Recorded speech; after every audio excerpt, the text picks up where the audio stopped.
রাজ্যে শুধু চারিদিকে উন্নয়ন, এই ধরনের ভাষণ শোনা যায় রাজ্যের মুখ্যমন্ত্রী মানিক সাহার ভাষণে।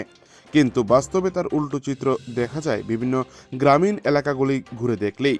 এবার উদয়পুর মহকুমার টেপানিয়া আরডি ব্লকের অন্তর্গত ধ্বজনগর গ্রাম পঞ্চায়েতের 1 নং ওয়ার্ড এলাকা রাস্তাঘাট থেকে শুরু করে জল নিষ্কাশনের ড্রেনগুলি বেহাল দশায় পরিণত। ছোট বড় গর্তে রাস্তার স্বাস্থ্যের হাল একেবারেই বিবর্ষ চিত্র ধারণ করেছে। দুর্ঘটনা ঘটে চলেছে প্রায়শই।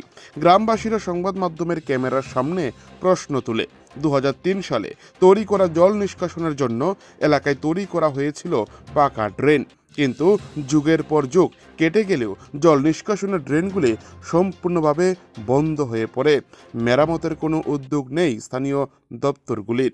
নেতারা শুধু ভাষণবাজি ও ভোটের সময় বাড়ি বাড়ি ভোট ভিক্ষে ছাড়া আর কিছুই নেই তাদের কাজ।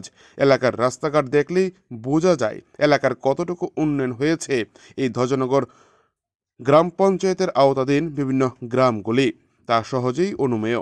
ডাবল ইঞ্জিনের সরকার থাকার পরেও এই ধরনের বেহাল অবস্থা, যা রীতিমতো প্রশ্নচিহ্নের মুখে দাঁড় করিয়ে দিয়েছে শাসক দল বিজেপিকে।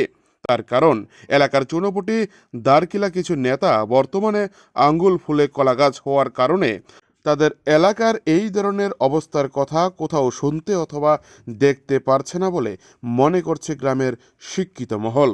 Bureau report, TV 100 Bangla. কোনো কাজ করে না, কিচ্ছু না। অনেক গাড়ি প্রায় সময় অ্যাক্সিডেন্ট হয়। এরপরে নিজেরা থেকে দিয়ে আমি ইট দিয়ে রাস্তাটা মেনটেনে নিজেরা মানুষ করছে। কিন্তু গত দুর্গাপূজার সময় আগে কে জানি আইসিরা কুদরা একটু কুদরা করে দিয়া কয় দুর্গাপূজার সময় কাজ করবো, কোনো করা হয়েছে না। ড্রেন তো নাই। আজকে দীর্ঘদিন যাবৎ রাস্তার উপর দিয়ে জল যাইতেছে।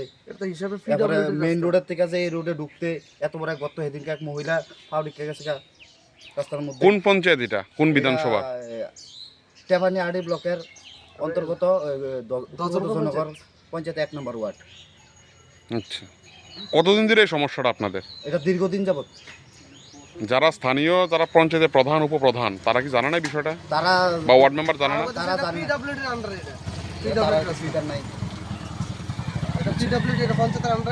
ড্রেন করা হয়েছে 2002-03 সম্ভবত।